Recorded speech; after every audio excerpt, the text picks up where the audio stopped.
بسم اللہ الرحمن الرحیم۔ السلام علیکم۔ آپ دیکھ رہے ہیں یوٹیوب چینل عام سی باتیں۔ شہباز شریف اور عمران خان کی چترول علامہ سعد حسین رضوی کا اہم بیان سامنے آ گیا۔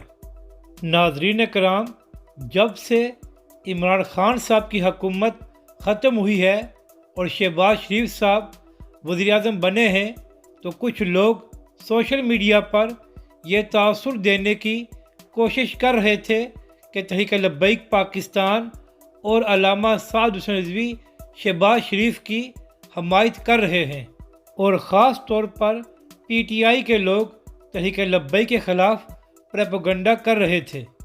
تو اسی حوالے سے علامہ سعد حسین رضوی کا ایک اہم بیان سامنے آیا ہے، جس میں انہوں نے کہا ہے کہ قیادت نااہلوں سے نکل کر ناقابل اعتبار لوگوں کے ہاتھ میں آ گئی ہے۔ یعنی کہ علامہ سعد حسین رضوی نے کہا ہے کہ عمران خان اور ان کی حکومت نااہل تھے، جبکہ شہباز شریف اینڈ کمپنی جو اب آئے ہیں ان پر کبھی بھی بھروسہ نہیں کیا جا سکتا۔ اور ویسے بھی تحریک لبیک کے لیے پی ٹی آئی کی حکومت یا مسلم لیگ نون کی حکومت میں کوئی فرق نہیں ہے۔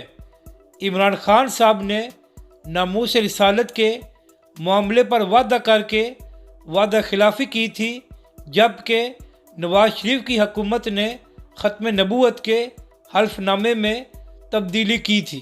تو اس لیے ایسا کبھی نہیں ہو سکتا کہ تحریک لبیک پاکستان اور علامہ سعد حسین رضوی عمران خان کی حکومت یا شہباز شریف کی کبھی حمایت کریں۔